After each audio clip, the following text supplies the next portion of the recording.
வணக்கம் நேயர்களே. பி குருஸ் தமிழ் சேனலுக்கு உங்களை நான் வரவேற்கிறேன். நான் சேதுராமன். இன்று என்னோடு இணைந்திருக்கிறார் அரசியல் விமர்சகர் திரு ஐடியாமேன் மகாதேவன் அவர்கள். அவரை நாம் சந்திக்கலாம், நடப்பு விஷயங்கள் குறித்து விவாதிக்கலாம். வணக்கம் சார், எப்படி இருக்கீங்க? வணக்கம் சார், ரொம்ப நல்லா இருக்கேன் சார். ரெண்டு முக்கியமான விஷயம் உங்ககிட்ட கேட்டா சரியா இருக்கும்னு நினைக்கிறேன். முதலாவது தமிழ்நாடு அரசு சார்பில் திருவள்ளுவருக்கான பிறந்த தினம், அதாவது வைகாசி அனுஷ விழா குறித்து ஒரு அறிவிப்பை ஆளுநர் மாளிகையில வச்சிருந்தாங்க. அந்த இடத்துல இருந்த படம், திருவள்ளுவரின் படம் காவி உடையோடு இருந்தது.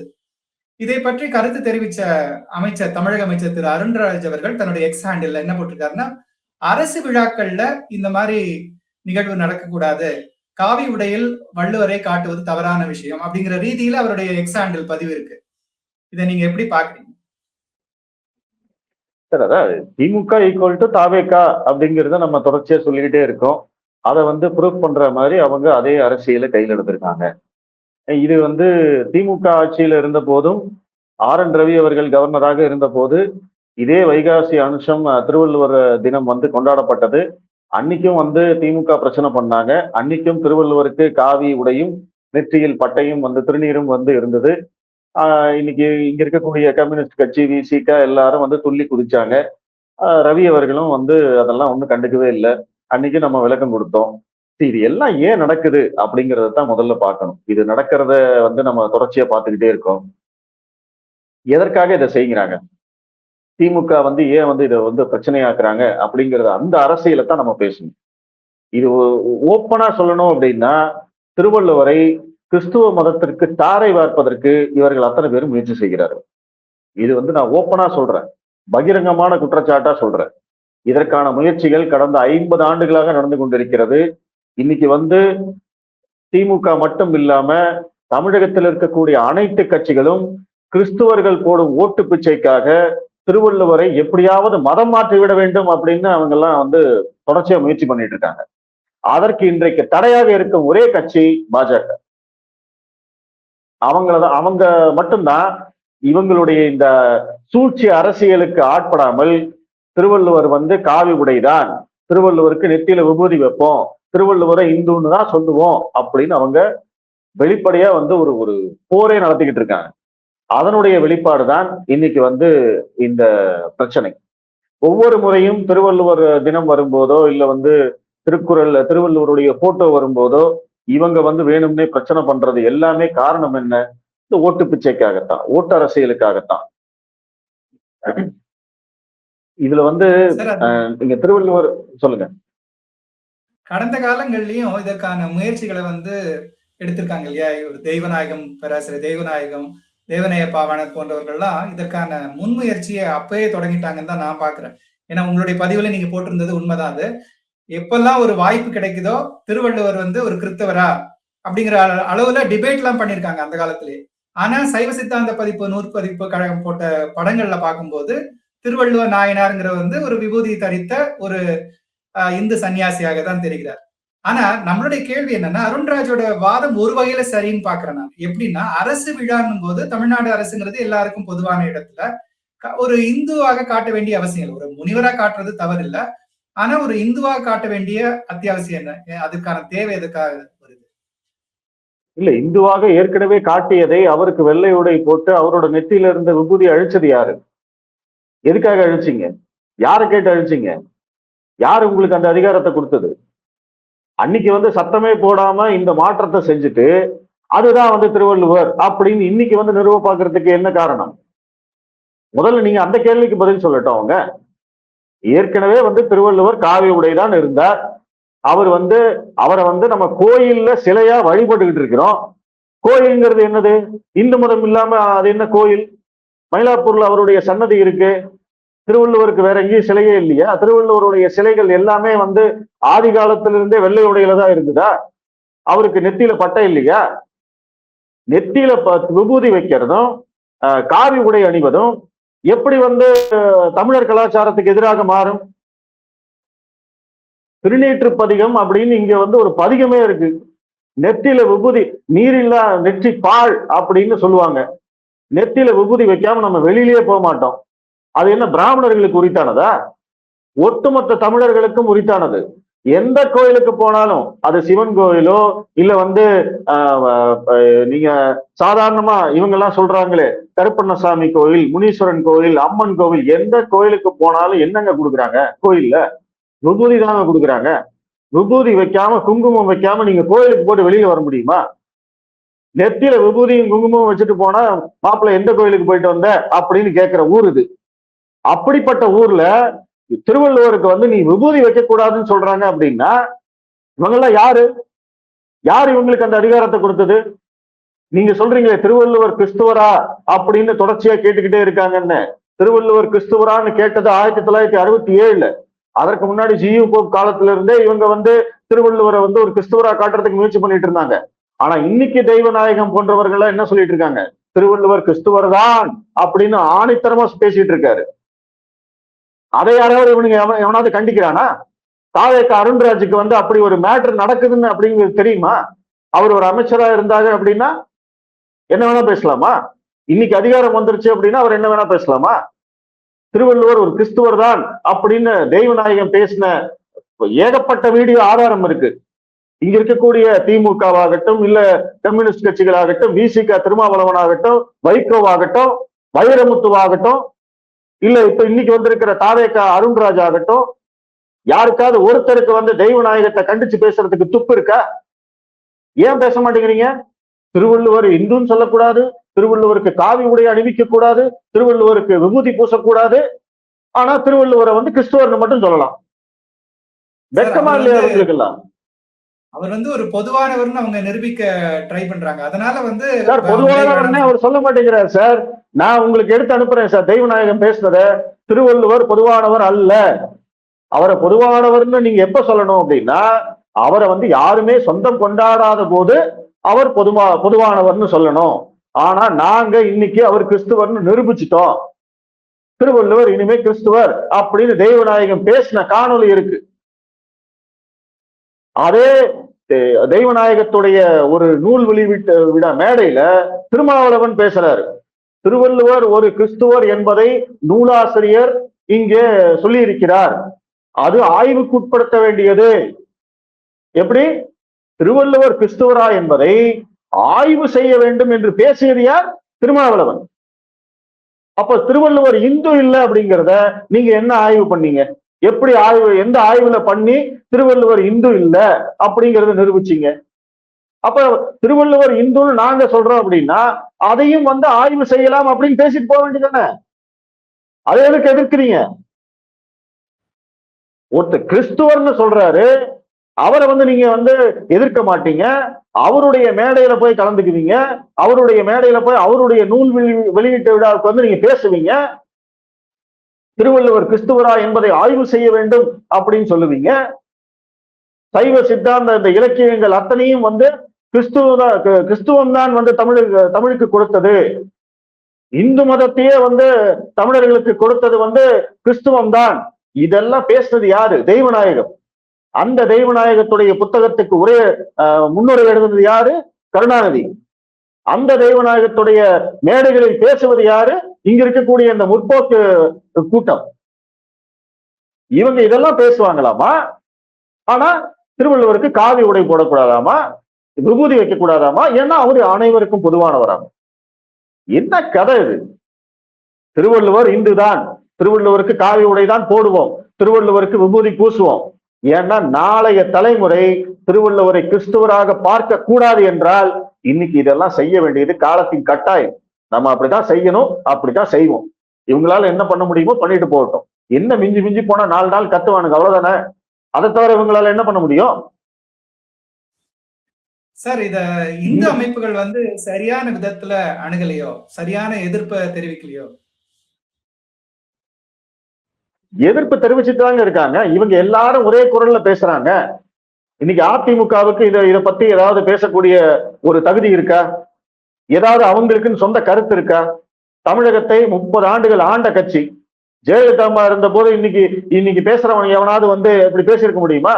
எப்ப திமுக ஆட்சிக்கு வருதோ அன்னைக்கெல்லாம் தான் இவனுக்கு மேடை போட்டு புக் ரிலீஸ் பண்ணி ஒரு ஆதாரத்தை உருவாக்குவாங்க. ஜெயலலிதா இருந்த போது பண்ணிருக்காங்களா? தை மாசத்தை தமிழ் புத்தாண்டை வந்து சித்திரையில இருந்து தை மாசத்துக்கு மாத்தினது யாரு? கருணாநிதி. அதை திரும்பவும் வந்து சித்திரைக்கு கொண்டு வந்தது யாரு? ஜெயலலிதா. அதை இவங்களால எதிர்க்க முடிஞ்சுதா? கருணாநிதி வந்து தை மாதம் தான் வந்து தமிழ் புத்தாண்டு அப்படின்னு சொன்ன உடனே இங்க இருக்கக்கூடிய இந்த முற்போக்கு கூட்டம், கம்யூனிஸ்ட், விசிக, வைகோ, இந்த கிறிஸ்துவர்கள், இஸ்லாமியர்கள் அத்தனை பேரும் வந்து ஆமா ஆமா தை மாச முதல் தேதி தான் வந்து தமிழர்களுடைய புத்தாண்டு அப்படின்னு வந்து குதிச்சாங்களே. அப்படியெல்லாம் கிடையவே கிடையாது அப்படின்னு வந்து அதிமுக ஆட்சிக்கு வந்த உடனே சித்திரை 1ஆம் தேதி தான் தமிழ் புத்தாண்டு அப்படின்னு மாத்தினாங்களே. அன்னைக்கு ஜெயலலிதாவை எதிர்த்து பேசுறதுக்கு இன்னைக்கு பேசுற எவனுக்காவது வந்து தைரியம் இருந்ததா? இன்னைக்கு அவங்க இல்ல, அதிமுகவுக்கு கருத்து இல்ல, எதிர்த்து பேசுறதுக்கு ஆள் இல்ல, ஊடகங்கள் அத்தனையும் வந்து இவனுங்களுடைய சொம்புகள். அதனாலதானே இப்படி எல்லாம் பேசிட்டு இருக்கீங்க. எதிர்த்து பேசுறவங்க வந்து வலிமையான கருத்தை எடுத்து வைக்கணும், யாரா இருந்தாலும் சரி. நானும் இன்னைக்கு வந்து ஒரு லெவல் மேலதான் போய் தான் பேசுறேன் நானு. ஆனா இன்னைக்கு அது தேவை. இதுதான் நம்மளுடைய கருத்து. தமிழர்களுடைய திருவள்ளுவர் தமிழருடைய அடையாளம். அவர் உலக பொதுமறை கொடுத்திருக்கலாம், ஆனா திருவள்ளுவர் ஒரு தமிழர். வள்ளுவ நாயனார் அப்படின்னு எத்தனையோ நம்மளுக்கு வந்து வரலாறு இருக்கு. அப்படி இருக்கிற போது திருவள்ளுவரை வந்து ஒரு கூட்டம் ஓட்டுக்காக விற்க பார்க்கிறது, ஓட்டுக்காக வந்து அவரை தாரை வார்க்க பார்க்கிறதுன்னா அதையெல்லாம் பார்த்துட்டு சும்மா இருக்க முடியாது.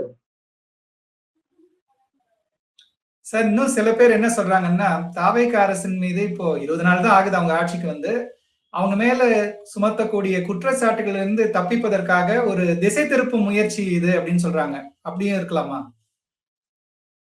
சார்? தாவேகாவுக்கெல்லாம் எந்த அரசியலும் கிடையாது சார், எந்த அரசியல் புரிதலும் கிடையாது சார். ஒண்ணு, அவங்க வந்து மற்ற அமைச்சர்கள், இப்ப ஸ்ரீநாத் கிட்ட, தூத்துக்குடி எம்எல்ஏ ஸ்ரீநாத் கிட்ட இதே கேள்வியை கேட்டாங்க. அவர் வந்து இதை பத்தி எல்லாம் இப்ப பேச வேண்டிய அவசியம் இல்லைன்னு சொல்லிட்டு கடந்து போனாரு. அதே மாதிரி வந்து அருண்ராஜ் கடந்து போக வேண்டியதானே? அது என்ன எல்லாத்துக்கும் வந்து நீங்க திமுகவோட கருத்து சொல்றது? இதேதான் வந்தே மாதரம் பிரச்சனைக்கும் சொன்னாரு. தமிழ்தாய் வாழ்த்தான் முதல்ல பாடணும் அப்படின்னு, சமஸ்கிருதம் எதிர்ப்பு அப்படின்னாரு. நீங்க சமஸ்கிருதத்தை திணிக்கிறீங்க. வந்தே மாதரம் பாடல் வங்க மொழி பாடல், அதை கூட தெரிஞ்சுக்காம வந்து சமஸ்கிருதத்தை திணிக்கிறாங்க அப்படின்னு உளறிட்டு இருக்கிற ஒரு அமைச்சர். நான் சொல்றேன் கேட்டுக்கோங்க. நீங்க இன்கேஸ் இது தொடர்ந்தது அப்படின்னா விஜய் அமைச்சரவையில முதல்ல மாற்றப்பட போகுது அருண்ராஜ் தான். ஏன்னா விஜய் இந்த அரசியல்ல சிக்கக்கூடாதுன்னு அவர் தெளிவா இருக்கார். அவரு வந்து அவருடைய கருத்தை அவர் வெளிப்படையாக சொல்லும் வரை நான் காத்திருக்கிறேன். நான் இப்ப வந்து விஜயை திட்ட போறது கிடையாது. தமிழக தாவேக்காவை வந்து இதுதான் அவங்களுடைய கட்சியுடைய கருத்து அப்படின்னு சொல்லி விமர்சிக்க போறது கிடையாது. ஏன்னா அதிகாரப்பூர்வமாக அங்க விஜய் தான் வந்து அவங்க கட்சியுடைய தலைவர். அவரு வெளியில வந்து சொல்லட்டும், இல்ல இது வந்து திருவள்ளுவருக்கு வந்து நாங்க காவி உடை போட மாட்டோம், விபூதி வைக்க மாட்டோம் அப்படின்னு அவர் வந்து அதிகாரப்பூர்வமாக சொன்னதுக்கு அப்புறம் நம்ம அவங்களை விமர்சிக்கலாம். ஆனா அதுக்கு முன்னாடி வந்து அருண்ராஜ் மாதிரியான முந்திரி கொட்டைத்தனமா பேசுறதையெல்லாம் ஏத்துக்க முடியாது. அதை வந்து விஜய் அவர்களும் கண்டிக்கணும். உங்களுக்கு இந்த ஐடியாலஜி பாலிடிக்ஸ் எல்லாம் பேசி நீங்க ஓட்டு வாங்கல, நீங்க வந்து எல்லாருக்கும் பொதுவானவர் அப்படின்னு பேசித்தான் ஓட்டு வாங்கினீங்க. இன்னைக்கு வந்து உங்களுடைய திமுகவுடைய கொள்கைகளை, இந்த திராவிட கொள்கைகளை ஓட்டு பிச்சைக்காக வந்து நீங்களும் வந்து திருவள்ளுவரை வந்து கிறிஸ்துவத்துக்கு தாரவா இருக்கீங்க அப்படின்னு ஓப்பனா சொல்லுங்க, அதுக்கப்புறம் நம்ம பேசிக்குவோம். திரு அண்ணாமலை அவர்கள் பற்றியது நமக்கெல்லாம் தெரியும். எல்லா சமூக ஊடகங்களிலும் பரபரப்பா பேசக்கூடிய ஒரு செய்தி, தனி கட்சி தொடங்குகிறாரா அண்ணாமலை அப்படிங்கிற தலைப்புல தான் விவாத பொருள் போயிட்டு இருந்தது. இந்த சூழ்நிலையில டெல்லிக்கு சென்றிருக்கிறார் திரு அண்ணாமலை. செய்தியாளர்கள் வந்து சந்திக்க முற்பட்டும் போது 2 நாள் வெயிட் பண்ணுங்கன்னா எல்லாத்தையும் உட்கார்ந்து பேசுவோம் அப்படின்னு சொல்றாரு. வழக்கமா இந்த மாதிரி ஒரு புரளியோ வதந்தியோ வரும்பொழுது திரு அண்ணாமலை செய்யக்கூடிய விஷயம் வந்து ஒரு சிரித்துக்கொண்டே என்ன சொல்வாரு, அண்ணா எப்ப பார்த்தாலும் இதே விஷயம் தான் அண்ணா, அதை பத்தி அப்புறமா பேசுவோம் அப்படின்னு சொல்லிட்டு நகர்ந்துருவாரு. ஆனா இன்னைக்கு அவர் எதுவும் மறுப்பெல்லாம் தெரிவிக்கல. 2 நாள் வெயிட் பண்ணுங்க, உட்கார்ந்து பேசுவோம் அப்படிங்கிறாரு. அப்போ கட்சியை ஆரம்பிக்கக்கூடிய எண்ணத்துல திரு அண்ணாமலை இருக்கிறாரா? அப்படி இருந்தால் அது யாருக்கு சாதகமா இருக்கும்? திரு அண்ணாமலைக்கு சாதகமா இருக்குமா அல்லது பாஜகவிற்கு சாதகமா இருக்குமா? இல்லைங்க, முதல்ல வந்து அண்ணாமலை அவர்கள் தனிக்கட்சி தொடங்குவாரா அப்படிங்கிற கேள்வி, அதுவே வந்து எனக்கு ஒரு சந்தேகம் தான். என்னுடைய பார்வையில அவர் அந்த மாதிரி செய்ய மாட்டாரு அப்படின்னு நான் முடிவு பண்றேன். நான் வந்து நம்புறேன். அண்ணாமலை ஏன் தனிக்கட்சி தொடங்க வேண்டும்? ஃபர்ஸ்ட் இப்ப அவருக்கு பாஜகவில் என்ன பிரச்சனை அப்படிங்கிறதுல இருந்தா நம்ம பார்க்கணும். அண்ணாமலை தனிக்கட்சி தொடங்க வேண்டிய நிர்பந்தம் ஏன் ஏற்படுகிறது அப்படிங்கிற கேள்விக்கு இப்போ அண்ணாமலை அவர்கள் தான் மாநில தலைவராக வரணும் அப்படிங்கிறது ஒவ்வொரு பாஜக தொண்டனுடைய எதிர்பார்ப்பு. பாஜக மட்டும் இல்லாம பொதுவாக அரசியல் பார்வை உடையவர்கள், நடுநிலையாளர்கள், பொதுமக்கள், எதிர்க்கட்சியை சேர்ந்தவர்கள், இவங்க எல்லாருமே ஆசைப்படக்கூடியது என்ன அப்படின்னா அண்ணாமலை கண்டிப்பா வரணும், அவரால் மட்டும்தான் இந்த விஜயை எதிர்க்க முடியும். ஏன்னா இன்னைக்கு விஜய் எதிர்ப்பதற்கு இவங்களுக்கு ஆள் வேணும், எதிர்கட்சிகளுக்கு எல்லாம் ஆள் வேணும். வெறும் உதயநிதியை வச்சு மட்டும்லாம் இவங்க செய்ய முடியாது அப்படிங்கிறதுனாலதான் இவங்க அண்ணாமலை எதிர்பார்க்கிறாங்க. அது தனி விஷயம், அதை வச்சுக்குவோம். அண்ணாமலை வந்தாதான் தமிழக பாஜகவுக்கு வளர்ச்சி, தமிழக பாஜகவுக்கு அரசியல் அப்படிங்கிறது பட்டவர்த்தனமான உண்மை. இதை யாருமே மறுத்து பேச முடியாது. அவரை தவிர வேற எந்த ஆப்ஷனும் பாஜகவுக்கு கிடையாது. அதே மாதிரி அண்ணாமலைக்கும் மாநில தலைவர் பதவியை ஏற்றுக்கொள்வதில் எந்த விதமான பிரச்சனையும் கிடையாது. அவர் மேபி அவருக்கு அமைச்சர் பதவி கொடுக்க போறாங்க, அவர் எதிர்பார்க்கிறாரு, அவங்க கொடுக்கல, அந்த மாதிரி எல்லாம் நான் நம்பல. அவர் மாநில தலைவர் பதவியை அவரை தொடர்வதற்கு அவருக்கு எந்த தயக்கமும் இருக்க போவதில்லை அப்படிங்கிறதையும் நான் நம்புறேன். அப்ப பிரச்சனை எங்க வருது? இப்ப அவர்கிட்ட மாநில தலைவர் பதவி கொடுக்குறாங்க, அவரும் ஏத்துக்கிறாரு, அவரு ஆக்டிவ் பாலிடிக்ஸ் பண்றாரு, கட்சியை வளர்க்கறதுக்கு பாக்குறாரு, ஏற்கனவே இருக்கக்கூடிய பிரச்சனைகளை எல்லாம் தீர்க்கிறாரு, கட்சியை ஒரு நல்ல நிலைமைக்கு கொண்டு போயிட்டு இருக்காரு அப்படின்னு வச்சுக்குவோம். நாளைக்கு ஏற்கனவே அதிமுகவுடன் கூட்டணி வைத்த மாதிரி திமுகவுடன் பாஜக கூட்டணி வைக்காது அப்படிங்கிறதுக்கான ஒரு உத்தரவாதத்தை அண்ணாமலை அவர்கள் எதிர்பார்க்கிறார். ஏன்னா இன்னைக்கு தமிழக அரசியல் களம் மாறிடுச்சு. திமுக தனித்து விடப்பட்டிருக்கிறது. AIADMK almost done. அவங்க முடிஞ்சு போனாங்க. இதுக்கு மேல அவங்களுக்கு அரசியல் எதிர்காலம் இல்லை. ஒரு மிராக்கல் நடந்தா ஒழிய அங்க ஒன்றும் நடக்க போறதுக்கு வாய்ப்பு இல்லை. அப்படி ஒரு மிராக்கல் நடப்பதற்கான அரசியல் சூழலும் தமிழகத்துல இல்லை. விஜய் காங்கிரஸோட கூட்டணி வச்சுட்டாரு. காங்கிரஸ்க்கு ஒரு உயிர் கொடுத்துட்டாரு மாதிரி. காங்கிரஸ்க்கு இன்னைக்கு ஒரு அப்பர் ஹேண்ட். தமிழகத்துல இன்னைக்கு அவங்க கூட்டணி அமைச்சரவையில இருக்காங்க. 29ல விஜய் பிளஸ் ராகுல் காந்தி அப்படிங்கிற அந்த ஒரு பிம்பம் தமிழக அரசியல்ல ஒரு மிகப்பெரிய அளவுல எடுபடும் அப்படின்னு எல்லாருமே எதிர்பார்க்கிறாங்க. அப்போ தென் மாநிலங்கள்ல ஏற்கனவே கர்நாடகால அவங்க ஆட்சியில இருக்காங்க. இன்னைக்கு தமிழ்நாட்டுல அவங்க கூட்டணி ஆட்சி, கேரளாவில் ஆட்சியை பிடிச்சிட்டாங்க அப்படிங்கிற போது, பிளஸ் தெலுங்கானால அவங்க ஆட்சியில இருக்காங்க அப்படிங்கிற போது 4 ஸ்டேட் இன்னைக்கு காங்கிரஸ் கையில இருக்கு. அப்போ பாஜக என்ன நினைக்கும்? ஓகே, இவங்க தென் மாநிலங்கள்ல 4 ஸ்டேட் ஏற்கனவே நம்மளுக்கு இங்க ஒரு பெரிய சிக்கல் இருக்கு அப்படிங்கிற போது காங்கிரஸ் பலமாவதை பாஜக விரும்புவதில்லை. ஏன்னா அவங்களுடைய ஒரே எதிரி காங்கிரஸ் மட்டும்தான். மற்றவர்களை எல்லாம் அவங்க பெருசா யாரும் பாக்குறது இல்லை. திமுக இதெல்லாம் பாக்குறது இல்லை. நம்ம இங்க லோக்கல்ல இருக்கோம். திமுகவோட அரசியல் என்ன அப்படிங்கிறத நம்ம பார்த்துக்கிட்டு இருக்கோம். அதை எதிர்த்து நம்ம பேசிக்கிட்டு இருக்கோம். ஆனா டெல்லி பாஜக அவங்களுடைய ஒரே எதிரி காங்கிரஸ் மட்டும்தான். ஏன்னா காங்கிரஸாலதான் பாஜகவை வீழ்த்த முடியும். அந்த பாயிண்ட நம்ம முதல்ல புரிஞ்சுக்கணும். ஏன் அவங்க காங்கிரஸ் அடிக்கணும்னு நினைக்கிறாங்க, ஏன் காங்கிரஸ் அவங்க வீக்கெண்ட் பண்ணணும்னு நினைக்கிறாங்க அப்படின்னா, பாஜக வீழ்ந்தால் அந்த இடத்திற்கு காங்கிரஸால் தான் வர முடியும். வேற ஒரு மாற்று கட்சியால வர முடியாது, வேற ஒரு 3வது அணியால வர முடியாது. அப்ப அந்த இடத்துல அவங்க காங்கிரஸ் பலமாவதை பாஜக விரும்பாது. ஆனா பாஜகவுடைய விருப்பத்துக்கு மாறாக இன்னைக்கு தென் மாநிலங்கள்ல காங்கிரஸ் பலமாகி இருக்கிறது. இன்னைக்கு தேதியில காங்கிரஸ் அப்பர் ஹேண்ட்ல இருக்கு. அப்போ அந்த ஒரு சிச்சுவேஷனை பாக்குற போது அவங்க என்ன நினைப்பாங்க? ஓகே, தமிழ்நாட்டுல நம்ம திமுக தனித்து விடப்பட்டிருக்கு அப்படிங்கிற போது திமுகவோட கூட்டணி வைக்கலாம். ஏன்னா திமுகவும் பாஜகவை நோக்கி நெருங்கி வருவதற்கான அத்தனை வாய்ப்புகளும் இருக்கு. ஏன்னா அவங்களுக்கு ஆட்சி பறிபோயிடுச்சு, எம்பி இருக்காங்க, அதை வச்சு ஒன்றும் புண்ணியம் இல்லை. அப்ப 22 எம்பியை காமிச்சு அவங்க பாஜகவோட கூட்டணி வச்சாங்க அப்படின்னா மத்திய அமைச்சரவையில இடம்பெற்றா கூட ஆச்சரியப்படுறதுக்கு இல்லை. ஏன்னா அதற்கான எல்லா வாய்ப்புகளும் இருக்கு. ஆனா அது ஒரு தற்கொலைக்கு சமமான முயற்சி இல்லையா பாஜகவை பொறுத்தவரை? அதுதான் சொல்ல வரேன். அது நடந்தது அப்படின்னா அந்த அந்த அந்த மாதிரி ஒரு விஷயம் நடக்குது. நாளைக்கு திமுகவும் பாஜகவும் கூட்டணி வைக்கிறது அப்படின்னா அந்த இடத்துல நம்ம 2 விதமா பார்க்கணும். ஒண்ணு, அண்ணாமலையுடைய கதி என்ன, 2வது தமிழக பாஜகவுடைய கதி என்ன, எதிர்காலம் என்ன. இப்ப அண்ணாமலையுடைய பாயிண்ட் ஆஃப் வியூ என்ன? தமிழகத்துல பாஜக என்ற கட்சியை வளர்க்க வேண்டும், பாஜக ஆட்சியை தமிழகத்தில் ஏற்படுத்த வேண்டும். இதுதான் அவருடைய ஒற்றை அஜெண்டா. அவர் வந்து முதலமைச்சராகணும், அமைச்சராகணும், அவருக்கு பதவி வேணும், இப்படி எல்லாம் அவர் நினைக்கவே இல்லை. அவர் ஆரம்பத்துல இருந்தே இதுதான் சொல்லிட்டு இருக்காரு. அப்ப பாஜக வந்து தமிழகத்தில் ஆட்சி அமைக்க வேண்டும் என்றால் பாஜக தனியாகத்தான் செயல்பட வேண்டும். நீங்க திராவிட கட்சிகளோட கூட்டணி வச்சுக்கிட்டு தமிழகத்தில் பாஜக ஆட்சி மலரும், தாமரை மலரும் அப்படின்லாம் பேசிக்கிட்டு இருந்தீங்கன்னா வேலைக்காக. அது அண்ணாமலையுடைய வழி என்ன? அவருடைய வழி தனி வழி. இங்க தமிழகத்தில் பாஜக தனியாக இருக்க வேண்டும், அல்லது பாஜக தலைமையில் ஒரு கூட்டணி. ஏற்கனவே என்டிஏ இருந்தது, 2024 தேர்தலை சந்திச்சோம். அது மாதிரி நடந்ததுன்னா பிரச்சனையே கிடையாது. தமிழகத்துல பாஜக என்ற கட்சி ஆக்டிவ் பாலிடிக்ஸ் செய்யும். வெற்றி தோல்வி என்பதெல்லாம் அது வந்து தேர்தல் களத்துல இருக்க நம்ம சந்திக்க போறோம், மக்கள் கையில இருக்கு. ஆனா அரசியல் அப்படிங்கிறது நம்ம என்ன, தனியா தான் நம்ம செய்ய போறோம். 2 திராவிட கட்சிகளையும் ஒரே நேரத்தில் எதிர்க்க போகிறோம். இன்னைக்கு விஜயும் வந்திருக்காரு, 2ஓட சேர்த்து 2+1 3 3 கட்சியும் நம்ம எதிர்க்க போறோம். அதுதான் வந்து பாஜகவுடைய அரசியல். இங்க தேசிய அரசியலை முன்னிறுத்த வேண்டும், அவ்வளவுதான். ஆனா திமுகவும் பாஜகவும் கூட்டணி வைத்த பிறகு அண்ணாமலைக்கு அந்த இடத்துல இடமே கிடையாது. அண்ணாமலையுடைய கிரெடிபிலிட்டியே போயிடும். நீங்க வந்து அண்ணாமலை தலைவரா இருக்காரு, நீங்க திமுகவும் பாஜகவும் கூட்டணி வச்சிருச்சு அப்படின்னா, அண்ணாமலை ஒரு வார்த்தை சொன்னாரு, உங்க எல்லாருக்கும் ஞாபகம் இருக்கும். திமுக எதிர்ப்பு என்பது என்னோட ரத்தத்துல இருக்கு அப்படின்னு சொன்னார். அதுதான் வந்து, ஏன்னா அப்படித்தான் வந்து அந்த அரசியலே இருக்கு.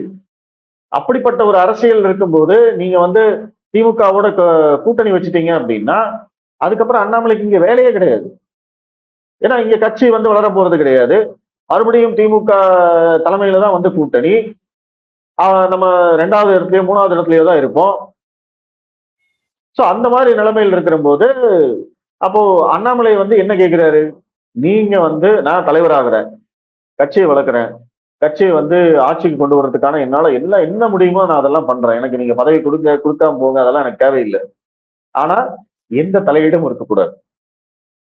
நாளைக்கு வந்து 1 வருஷம் கழிச்சு 2 வருஷம் கழிச்சு நீங்க திமுகவோட கூட்டணி அப்படின்னு வந்து என்கிட்ட சொல்லக்கூடாது. 2031 சட்டமன்ற தேர்தல் வரைக்கும் நீங்க என்ன டிஸ்டர்ப் பண்ணக்கூடாது. இதுதான் என்னோட கண்டிஷன். இதுக்கு ஓகேன்னா சொல்லுங்க, நான் நாளைக்கே தலைவரா பதவி ஏத்துக்கிறேன், நான் வந்து என்னுடைய பாலிடிக்ஸை ஸ்டார்ட் பண்றேன், 2.0 ஸ்டார்ட் பண்றேன் அப்படிங்கிறது தான் அண்ணாமலை அவர்களுடைய கண்டிஷன். அது என்ன பொறுத்த வரைக்கும் அது கரெக்டும் கூட. ஏன்னா இங்க திமுக எப்படி வந்து பாஜகவும் காங்கிரஸும் கூட்டணி வைக்க முடியாதோ, எப்படி பாஜகவும் கம்யூனிஸ்ட் கட்சியும் கூட்டணி வைக்க முடியாதோ, எப்படி வந்து மம்தா பானர்ஜி, அகிலேஷ் யாதவ், அரவிந்த் கெஜ்ரிவால் இவங்களோட எல்லாம் வந்து பாஜகவால் கூட்டணி வைக்க முடியாதோ, அதே போல பாஜகவும் திமுகவும் இணையவே முடியாது. ஏன்னா திமுக அந்த அளவுக்கு வந்து ஒரு எதிர்ப்பு அரசியலை இங்க தமிழகத்துல பண்ணிட்டாங்க. அது வந்து 2017 இருந்து பல்வேறு காரணங்களுக்காக காங்கிரஸை வந்து காப்பாற்ற வேண்டும், அது திமுக மீண்டும் அதிகாரத்திற்கு வர வேண்டும் அப்படிங்கிறதுக்காக ஒரு ஐடியாலஜி பாலிடிக்ஸ திமுக முன்னெடுத்தது. அது வந்து பாத்தீங்கன்னா இந்திய எதிர்ப்பு, தேச விரோத பிரிவினைவாத சிந்தனையை தமிழகத்தில் விதைத்தது. இது எல்லாம் இந்த அரசியல்ல திமுக ரொம்ப தூரம் பயணம் செஞ்சுட்டாங்க. இந்த அரசியல் தான் வந்து இனிமே வந்து பாஜக எதிர்ப்பு என்றாலே திமுக இதுவரை செய்த அந்த அரசியலைத்தான் மற்ற கட்சிகளும் செய்யும். நாளைக்கு விஜயும் இதைத்தான் செய்வார். ஏன்னா வேற ஆப்ஷன் கிடையாது. அப்படிப்பட்ட ஒரு திமுகவோடு பாஜக கூட்டணி வைப்பது நீங்க சொன்ன மாதிரி தற்கொலைக்கு சமம். ஏன்னா நீங்க சொல்லலாம், சார் ஏற்கனவே வந்து திமுகவும் பாஜகவும் கூட்டணியில இருந்தவங்க தானே அப்படின்னு சொல்லலாம். அந்த திமுக வேற, இன்னைக்கு இருக்கிற திமுக வேற. கருணாநிதி காலத்து திமுகவுல இந்த அளவுக்கு பிரிவினைவாத தேச விரோத சிந்தனையெல்லாம் அவர் பேசினது கிடையாது. அவர் வந்து வேற. அவர் வந்து திமுக ஆட்சியில் இருக்கணும்னு நினைப்பாரு, திராவிடம்னு பேசுவாரு. ஆனா அதற்காக வந்து அவரு இந்திய விரோத கருத்துக்களை எல்லாம் அவர் பேசுனது கிடையாது. ஏன்னா அவருக்கு தெரியும், நம்மளுக்கு வந்து காங்கிரஸையும் பாஜகவையும் சரிசமமான தூரத்தில் வைத்திருப்பார் அவர். இவங்க இல்லைன்னா அவங்க இல்லைன்னா இவங்க, அந்த அரசியல் வேற. அன்னைக்கு யாரும் வந்து பாஜகவை வந்து பாஜகவோட கூட்டணி சேர்ந்ததுக்காக வந்து கருணாநிதியை திட்டல. ஆனா இன்னைக்கு சூழ்நிலை மாறிடுச்சு. கடந்த 8-9 வருடங்களாக இங்க தமிழ்நாட்டுல பாஜகவுக்கு எதிராக நடந்த அந்த அரசியல் அப்படிங்கிறது வந்து மிக மிக திட்டமிட்டு கட்டமைக்கப்பட்டது. திருமாவளவனே சொல்லியிருக்காரு, இவங்க திட்டமிட்டு பாஜகவை வில்லனாக காட்ட வேண்டும் என்பதற்காக கட்டமைக்கப்பட்ட அரசியல். அந்த அரசியல்ல இருந்து இப்ப வரைக்கும் பாஜகவால வெளியில வர முடியல, தடுமாறிட்டு இருக்கோம் நம்ம. அண்ணாமலை அவர்கள் மட்டும் வந்ததுக்கு அப்புறமா தான் இந்த மோடி எதிர்ப்பு, பாஜக எதிர்ப்பு அப்படிங்கிறது ஓரளவுக்கு ஒரு 50% கம்மியாச்சு. கடந்த ஒரு வருஷத்துல மறுபடியும் அதை ஏத்தி கொண்டு போய் வச்சுட்டாங்க. இன்னைக்கு அண்ணாமலை வந்தாரு அப்படின்னா மறுபடியும் ஃபர்ஸ்ட்ல இருந்து ஸ்டார்ட் பண்ணணும். இன்னைக்கு இந்த ஜென்சி தலைமுறை அரசியல் வேற, அவங்களுக்கு நம்மளுடைய அரசியலை கொண்டு போய் சேர்க்கணும். காங்கிரஸை வந்து வில்லனா காட்டணும். இந்த மாதிரி எத்தனையோ சிக்கல்கள் இருக்கும்போது நீங்க வந்து திமுகவோட கூட்டணி வச்சீங்க அப்படின்னா அது வந்து எடுபடாது. முதல்ல மக்கள் வந்து அதை ஏத்துக்கவே மாட்டாங்க. ஒட்டுமொத்தமா வந்து அது, அதாவது பாஜகவுக்கு திமுக கூட்டணி எப்படி பயன்படும் என்றால் 2029 பாராளுமன்ற தேர்தல் வரைக்கும் அது பயன்படும். ஏன்னா இன்னைக்கு திமுக கிட்ட 22 எம்பிக்கள் எண்ணிக்கை இருக்கு, நம்பர்ஸ் இருக்கு. ராஜ்யசபால ஒரு 8 பேர் இருக்காங்க. அப்ப பாஜக கொண்டு வரும் அந்த புதிய சட்டங்கள், அவங்களுடைய திட்டங்கள் அனைத்தும் பாராளுமன்றத்துல நிறைவேறுவதற்கு திமுக பயன்படும். ஆனா தமிழகத்துல பாஜகவுடைய வளர்ச்சிக்கு திமுக கூட்டணி பயன்படுமா என்று கேட்டால் கண்டிப்பா பயன்படாது. பாஜக அவ்வளவுதான் பினிஷ்டு. ஏன்னா இதுவரைக்கும் வந்து திமுக செய்த அத்தனைக்கும் பாஜக பதில் சொல்ல வேண்டி இருக்கும். நீங்க எத்தனை கேள்விக்கு பதில் சொல்லுவீங்க? எப்படி வந்து திமுகவை டிஃபெண்ட் பண்ணுவீங்க? திமுக எதற்காக வந்து பாஜக பக்கத்துல வராங்க? அவங்க சர்வைவ் ஆயிருவாங்க. ஏன்னா திமுக வந்து பழந்தின்னு கொட்டப்பட்ட அரசியல் கட்சி. அவங்களால வந்து நொடிக்கு அப்படியே நிறம் மாறிக்க முடியும். இங்க இருக்கிற அத்தனை ஈகோ சிஸ்டமும் அப்படியே வந்து மாறிக்குவாங்க. அவங்க சர்வைவ் ஆயிக்குவாங்க. அவங்க வந்து பேசி பேசியே வந்து மக்களை ஏமாத்திடுவாங்க. நாங்க வந்து மாநில நலனை விட்டு கொடுக்க மாட்டோம், அதை பண்ண மாட்டோம், இதை பண்ண மாட்டோம் அப்படின்னு சொல்லிட்டு மத்திய அமைச்சர் பதவி வாங்கிட்டு அவங்க வந்து அவங்களுடைய ஊழல் வழக்குகள்ல இருந்தா எல்லாத்தையும் காப்பாத்திக்கிட்டு நீங்க அமைச்சரவையில சேர்த்துக்கிட்டீங்கன்னா அவங்க மேல நடவடிக்கை எடுக்க முடியாது. அப்ப திமுக ஸ்கோர் பண்ணி ஜெயிச்சிடும். இங்க விஜய் என்ன பண்ணுவாரு? திமுக செய்த அதே அரசியலை விஜய் செய்வார். பாருங்க, ஊழல் கட்சியை கூட்டணி சேர்த்துட்டாங்க, நான் அன்னைக்கே சொன்னேன் கள்ள கூட்டணி இருக்குன்னு, இன்னைக்கு பாருங்க நிஜமாயிருச்சு. ஏற்கனவே விஜய் பிளஸ் ராகுல் காந்தி அப்படிங்கிறது வந்து இங்க ஒரு அட்வான்டேஜ்ன்னு நான் சொன்னேன். அப்போ 2029 தேர்தலில் ஆட்டோமேட்டிக்கா வந்து விஜய் பிளஸ் ராகுல் காந்தி கூட்டணி, இந்த கூட்டணி அதாவது விசிக கம்யூனிஸ்ட் எல்லாமே இந்த பக்கம் வந்துருவாங்க. சிறுபான்மையினர் வாக்குகள் மொத்தமா அவங்களுக்கு போயிடும். அப்புறம் நீங்க எங்க இருந்து ஜெயிக்கிறது? மறுபடியும் தமிழகத்துல பாஜகவால எந்த சீட்டும் ஜெயிக்க முடியாது. ஏன்னா 2029ல மறுபடியும் வந்து பாஜக சென்ட்ரிக் பாலிடிக்ஸ் தான், பாஜக எதிர்ப்பு அரசியலை தான் செய்வாங்க. அப்ப நீங்க கூட்டணி வச்சாலும் வேஸ்ட். திமுகவுக்கு ஒன்றும் பிரச்சனை இல்லை. அவங்க ஒருவேளை 2029 தேர்தலில் தோத்ததுக்கு அப்புறமா பாஜக மறுபடியும் எப்படி அதிமுக கழட்டி விட்டதோ அதே மாதிரி கழட்டி விட்டுட்டு நாங்க 2031ல நாங்க தனியா போறோம் அப்படின்னு சொல்லி எல்லாம் இங்க இருக்கக்கூடிய அரசியல் கட்சிகளை எல்லாம் சேர்த்துக்கிட்டு அவங்க இது பண்ணுவாங்க. ஏன் ஒருவேளை வந்து அதிமுகவும் திமுகவும் கூட இணைந்து கூட்டணி வைக்கக்கூடிய வாய்ப்புகள் இருக்கு விஜயை எதிர்ப்பதற்காக. பாஜகவுக்கு இங்க என்ன எதிர்காலம்? ஒண்ணும் கிடையாது.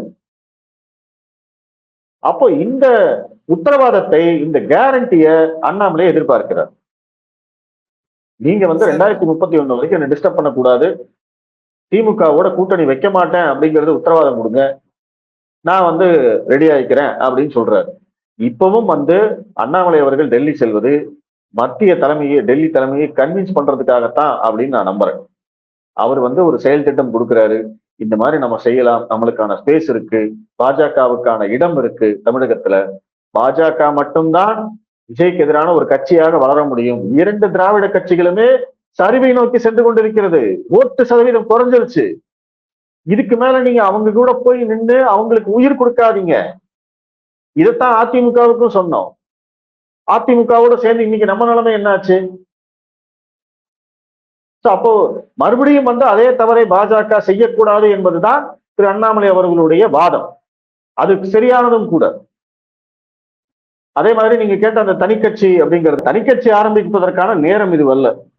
ஏன்னா இப்ப ஆரம்பிச்சாலும் வந்து அது உடனடியா 5 வருஷம் வரைக்கும் நீங்க அதை லைவ்ல வச்சிருந்து ஆக்டிவா பாலிடிக்ஸ் செஞ்சு கட்சியை வளர்த்து நீங்க பூத் ஏஜென்ட் போட்டு இதெல்லாம் அது வந்து அதெல்லாம் வந்து பாத்தீங்கன்னா ஒருவேளை தனிக்கட்சி ஆரம்பிக்கிறதா இருந்தா எப்படி விஜய் செஞ்சாரோ கரெக்டா எலெக்ஷனுக்கு ஒரு 2 வருஷத்துக்கு முன்னாடி நீங்க அதை ஸ்டார்ட் பண்ணீங்கன்னா அந்த ஒரு 2 இயர்ஸ் அப்படியே பீக்ல கொண்டு போகலாம். ஆனா 5 வருஷம் வந்து நீங்க ஒரு இது பண்றது அப்படிங்கிறதெல்லாம் வந்து அது சாத்தியம் இல்லாத விஷயம். ஏன்னா இன்னைக்கு வந்து அது ஒரு irrelevant. மேபி மீடியாவுக்கு நீங்க தீனி போடலாம். ஆனா அது மக்கள் மத்தியில வந்து அது பெருசா எடுபடாது. இல்ல நீங்க அதனால சொல்லக்கூடிய வந்து இந்த விஷயங்கள் விஷயம் சரி சொல்லுங்க. ஆனா வந்து அவர் எதிர்பார்க்கக்கூடிய திரு அண்ணாமலை எதிர்பார்க்கக்கூடிய உத்தரவாதம் கிடைச்சதுன்னா பிரச்சனை இல்ல. அவர் வந்து பாஜகவிலே தொடர்ச்சியா தன்னுடைய பணியை செவனே செய்வார். ஆனா ஒருவேளை கண்டிப்பா. அவர் கேட்கக்கூடிய விஷயங்கள் நடக்கலன்னா இதற்கான பாசிபிலிட்டி இதை ஒரு ஹைபோதெட்டிக்கல் கொஸ்டினாவே வச்சுங்க. ஒருவேளை அது நடப்பதற்கான வாய்ப்பு இருக்கா? அப்படி இருந்ததுனாலும் அவர் உடனடியா தனிக்கட்சி தொடங்க மாட்டாரு அப்படின்னு தான் நான் நினைக்கிறேன். இப்போதைக்கு வந்து அவரு இப்ப இத்தனை நாளா வந்து எலெக்ஷன் முடிஞ்சதுக்கு அப்புறமா எப்படி அவர் வந்து கொஞ்சம் ஒதுங்கி இருந்தாரோ, நான் பாஜகவுல ஒரு காரியகர்த்தாவா நான் இருப்பேன் அப்படின்னு சொல்லி அவர் வந்து கொஞ்சம் தீவிர அரசியல் இருந்து ஒதுங்கி இருப்பார். அவருடைய வேலைகளை பார்த்துக்கிட்டு எப்பவும் போல சில அறிக்கைகளை விட்டுட்டு ஆஹ் ஏதோ மாசத்துக்கு ஒரு தடவை 2 தடவை ஏதாவது ப்ரெஸ் மீட் கொடுத்துட்டு பிரச்சனை அப்படிங்கிற போது அவர் வந்து பேசிட்டு பாஜகவை மட்டும் டிஃபெண்ட் பண்ணிட்டு இந்த மாதிரியான பாலிடிக்ஸை மட்டும் அவர் செஞ்சுட்டு போவாருன்னு நான் நினைக்கிறேன். ஒருவேளை அதாவது இப்போ நம்ம சொல்றோம் திமுகவோட கூட்டணி வைக்கிற முடிவுகளை பாஜக இருந்தது என்றால் அந்த சமயத்துல வந்து அவர் ஒரு முடிவு எடுத்துக்கலாம். இன்னைக்கு அந்த முடிவு எடுக்க வேண்டிய அவசியம் இல்லை அப்படிங்கிறது என்னுடைய பார்வை. அதைத்தான் வந்து அண்ணாமலை அவர்களும் சிந்திப்பாருன்னு நான் நினைக்கிறேன். ஏன்னா அண்ணாமலை அவர்களுக்கும் இது எல்லாமே தெரியும். ஒரு கட்சி ஆரம்பிச்சு நடத்துறது அப்படிங்கிறதெல்லாம் சாத்தியமே கிடையாது. எந்த விதமான சப்போர்ட்டும் இல்லாம அவரால் எல்லாம் வந்து பண்ண முடியாது.